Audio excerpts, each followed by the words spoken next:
Bonjour à toutes et à tous et bienvenue dans la Revue Express, votre condensé hebdomadaire tech, business et innovation. Cette semaine, entre souveraineté malmenée, IA qui s'émancipe, data center en ordre de bataille et fiasco numérique d'État, le numérique français joue sur tous les tableaux. La France déroule le tapis rouge au data center, un guide officiel débarque pour accélérer leur implantation, 63 sites prêts, démarches clarifiées, task force dédiée. Objectif, attirer les milliards promis par le sommet de l'IA et renforcer une souveraineté numérique bâtie sur une énergie pilotable et un foncier identifié. Souveraineté ou mirage? L'IA juridique de l'État tourne sur AWS. L'exécutif promet une solution française et sécurisée avec Doctrine, mais l'infrastructure repose sur AWS, soumis au Cloud Act. Un énième grand écart entre discours souverain et dépendance réelle qui interroge DSI et experts sur la cohérence des choix numériques publics.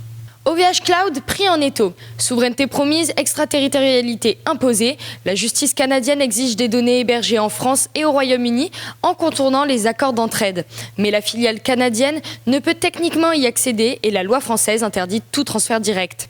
Obéir ou refuser, dans les deux cas, OVH Cloud risque des sanctions.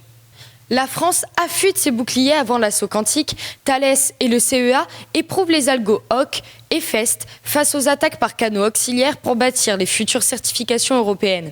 Une course stratégique avant que le quantique ne rebatte toutes les cartes. INRIA et Doctolib unissent leurs labos pour muscler l'IA clinique européenne. Une équipe commune vise des modèles médicaux explicables, fiables et souverains pour améliorer diagnostic, parcours de soins et prévention. Bezos rallume le feu, Prometheus avale déjà sa première proie, la start-up General Agents et son agent IA Ace rejoignent le projet, renforçant ambition et talent pour l'IA appliquée. Nouvelle licorne française, Brevo lève 500 millions d'euros et change d'échelle. La scale-up CRM veut accélérer aux États-Unis, poursuivre ses acquisitions et muscler ses agents IA avec un cap fixé aux milliards d'euros de revenus d'ici 2030. Le monde du numérique adore les femmes, tant qu'elles restent loin des postes techniques.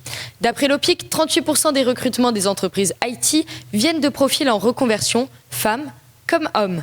Pourtant, les profils féminins atterrissent surtout dans les métiers relationnels ou créatifs. Les postes techniques, eux, restent verrouillés par les exigences d'expertise. C'était la Revue Express, votre dose hebdo d'actu tech et business. On se retrouve la semaine prochaine pour un nouveau tour d'horizon de la planète numérique.